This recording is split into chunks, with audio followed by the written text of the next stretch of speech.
Having lived most of my life in Florida, I've occasionally heard or read something about the supposed mystery ruins of New Smyrna. These two ancient buildings that nobody knew who built or what they were used for out in some city I'd never heard of. After our last video on Lost Florida tourist traps, I thought this would be as good a time as ever to research these structures and put together this little overview for you all. Like I said, these are two sets of ruins in the town of New Smyrna. One is called the Sugar Mill Ruins and the other is the Turnbull Ruins. The mill is pretty well understood by this point, even though it took a while to get here, but the Turnbull Ruins are an absolute conundrum. Even though the bulk of questions surrounding the mill have been answered, most publications still lump these two sites together as the mystery ruins of New Smyrna, so I'll do the same and explore them both.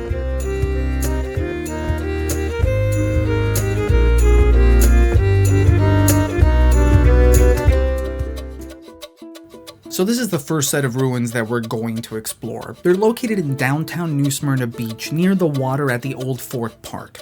All that's left is the foundation, which is made up of thick coquina walls, a type of marine limestone, and are over 7 feet tall from the ground. It's one big rectangle with an interior divided up by more coquina walls. The site is officially called the Turnbull Ruins.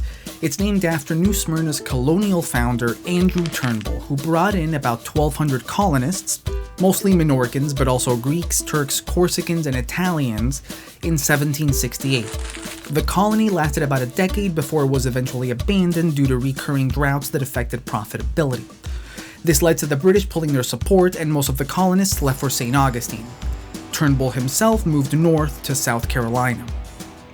We get most of this information from Turnbull's correspondence, which was pretty thorough.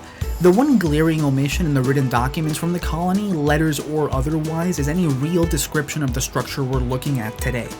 There's a mention of a building that was going to be built by the port that some people assume is the mystery ruin, but there's no confirmation that it was. In the 1930s, the site was restored by the Works Progress Administration. They were under the impression that it was the remains of an old Spanish fort, and so they added bastions. That's why it sort of resembles a miniature fort today. During my research, I found that there's 3 main theories to explain the ruins. 1, that they were the foundations of Turnbull's unfinished mansion. 2, that it was some sort of defensive structure, like a fort. Or 3, that it was simply a storehouse.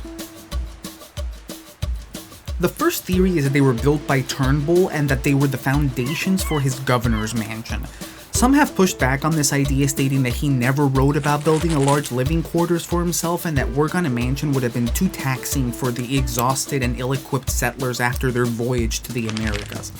The trip had taken several months, and over 100 colonists died on the way over. Many more were sick.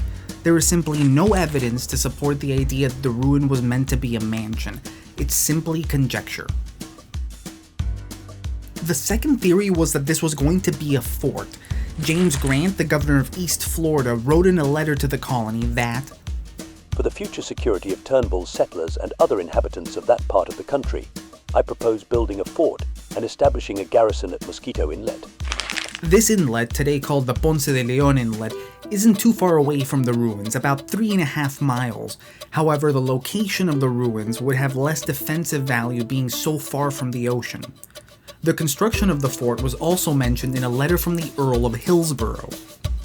"I entirely agree with the Board of Trade in the opinion they gave in 1766 of the utility of a fort at the Mosquito Inlet, but as it seems highly necessary from the present state of the settlement in that neighborhood that this business should be no longer delayed, I will make immediate inquiry into the agent's hands and hope by the next opportunity to be able to send you His Majesty's order for carrying on this necessary work."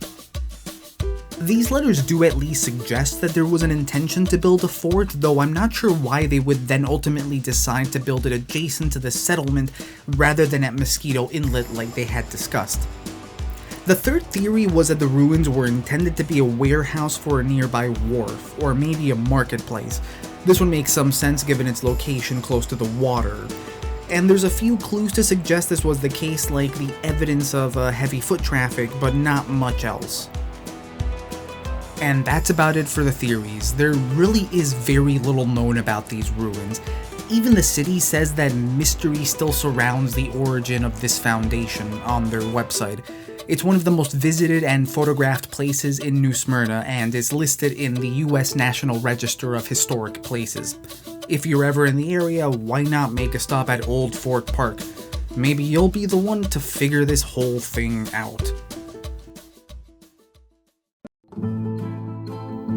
Now for our next stop. We're headed inland to a site whose history was completely misunderstood and exaggerated for decades, although we generally know its true history today. This next section largely draws on the research done by Robert Redd, published in his book Historic Sites and Landmarks of New Smyrna Beach. So let's do this chronologically. A local man living near the ruins was tilling his land in the early 1900s when he discovered 3 bronze candlesticks in the soil. The discovery piqued the interest of a man called John Y. Detweiler, who inspected the candlesticks and published an article in 1908 claiming that they were altar candlesticks without much of an explanation, and that the ruins were that of a Christian monastery. In 1925, Detweiler traveled to Spain to search for further evidence, where he traveled to many different cathedrals but was unable to find a match for the candlesticks. He had this to say about his trip. The 3 bronze candlesticks found in the old mission near New Smyrna have been proved to be of Moorish origin, having square bases, emblematic of the materialist elements of earth, air, fire, and water. In repairing the cathedral in Seville shortly after the Moorish conquest, every effort was made to eradicate the materialistic emblems. In the case of the candlesticks, it was only necessary to loosen the rod, remove the base, supply it with another triangular form, and the work was done.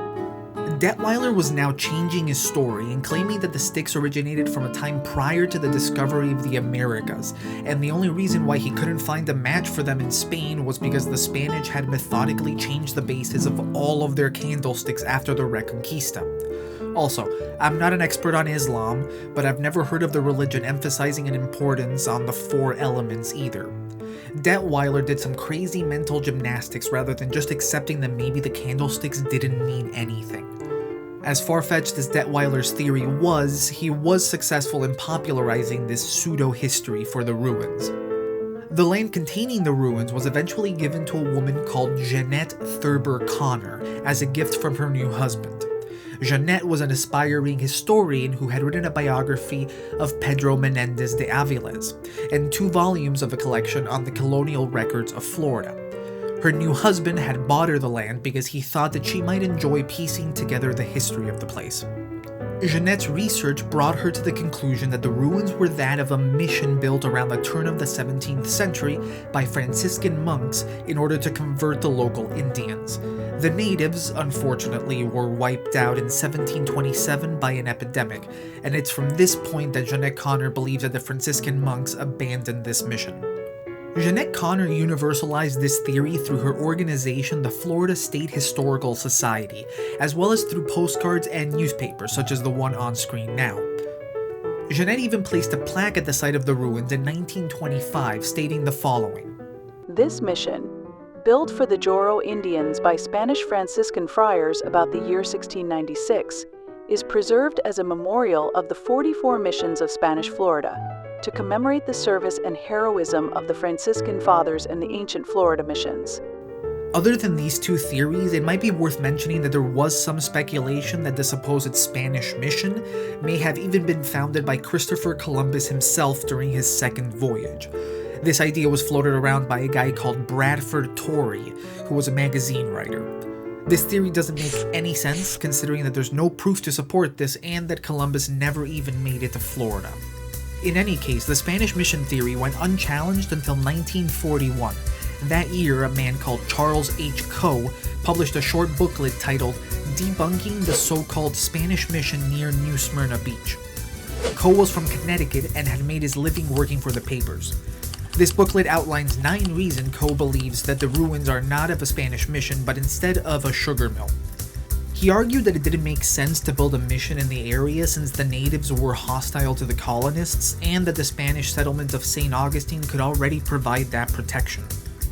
He also wrote that the rooms in the ruins correspond to that of a sugar mill and not a religious structure, and that the local population had not known the ruins as anything but a sugar mill.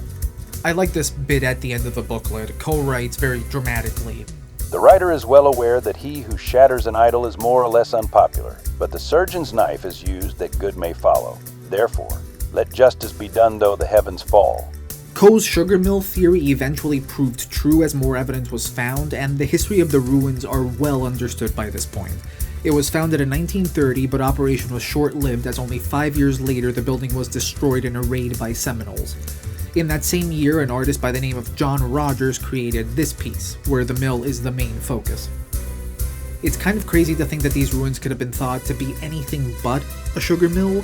The destruction of the place was within living memory when those candlesticks were discovered in 1908. The outsized influence John Detweiler and Jeanette Connor had on the popular understanding of this site is genuinely impressive. Well, that about wraps it up for this video. Hope you guys enjoyed learning a little bit more about Florida's overlooked history. If you guys like these videos, please support us, subscribe, comment, all of that YouTube stuff really helps us out, and we'll see you in the next video.